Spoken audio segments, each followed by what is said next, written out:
রাস্তার পাশে ধান শুকানো হচ্ছে, যে দেখুন খুবই সুন্দর। বড় ব্রহ্মসরকারি প্রাথমিক বিদ্যালয় এইদিকে। আচ্ছা, গায়ের নাম পাড়া, আমার নিরিবিলি একটা বুদ্ধ বিহার। তো আমি আসলাম আর কি এখানে। হ্যালো এভরিওয়ান, আমি আছি এখন গজিলিয়া ইউনিয়নের চেয়ারম্যান পাড়ায়, ব্রিজের উপরে। দেখতে পাচ্ছেন আমি এখন ব্রিজে আছি, গজিলিয়া চেয়ারম্যান পাড়া, আর এটা হচ্ছে গজিলিয়া হেডম্যান পাড়া। আর এখন আমি দাঁড়িয়ে আছি একটা ব্রিজের উপরে। তো দেখুন একটা বাসের বেলা, খুব সুন্দর, ও সুন্দর সেই। আর এই পরন্ত বিকালে খুবই সুন্দর, এই যে একটা নদী খুবই সুন্দর। আর এটা হচ্ছে সব তামাক গাছ, তামাক খেতে আর কি। বাঁধতে যাচ্ছেন কোথায়? বিহারে যাচ্ছে তো, খুবই সুন্দর এই যে। আর জাস্ট অসাধারণ। আর এটা হচ্ছে লিটো টাওয়ার। আর এখন আমরা যাচ্ছি হচ্ছে বিহারে। আমরা বিহারে কিছুক্ষণ থাকবো আজকে। আমি এখন কিছুক্ষণ বিহারে থাকবো, তারপরে চলে যাব গ্রামে। তো গ্রামে যাওয়ার আগে একটু এই এলাকাটা একটু এক্সপ্লোর করার চেষ্টা করলাম আর কি। সত্যি খুবই সুন্দর। এই যে এগুলো হচ্ছে ধান, এগুলো হচ্ছে ধান লাগানো হয়েছে এখানে।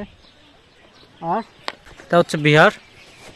তো আমি যাচ্ছি বিহারে, আর এই বিহারটা একটু আমি এক্সপ্লোর করব এই ভিডিওতে, সো সঙ্গে থাকবেন। সো যাওয়ার সময় একটু দেখলাম এই যে রাস্তার পাশে ধান শুকানো হচ্ছে, যে দেখুন খুবই সুন্দর। আর খুবই চারদিকে পাখির ডাকে খুবই ভালো লাগলো আমার। যেটা হচ্ছে গজিলিয়া হেনপাড়ায় বুদ্ধ বিহার, সে বিহারে যাচ্ছি আমি এখন। যেটা হচ্ছে সেই পাড়া, এই যে বড় ব্রহ্মসরকারি প্রাথমিক বিদ্যালয় এইদিকে। আচ্ছা, গায়ের নাম পাড়া, যেটা হচ্ছে সে বুদ্ধ বিহার। আমি এখন প্রবেশ করছি, এই যে আর গজিলিয়া হেনপাড়া পাড়া বুদ্ধ বিহার। এই যে বিহারে আছি আমি। ও খুবই সুন্দর, সব চারদিকে শুধু গাছ আর গাছ, যে দেখতে পাচ্ছেন একটা মাঠ।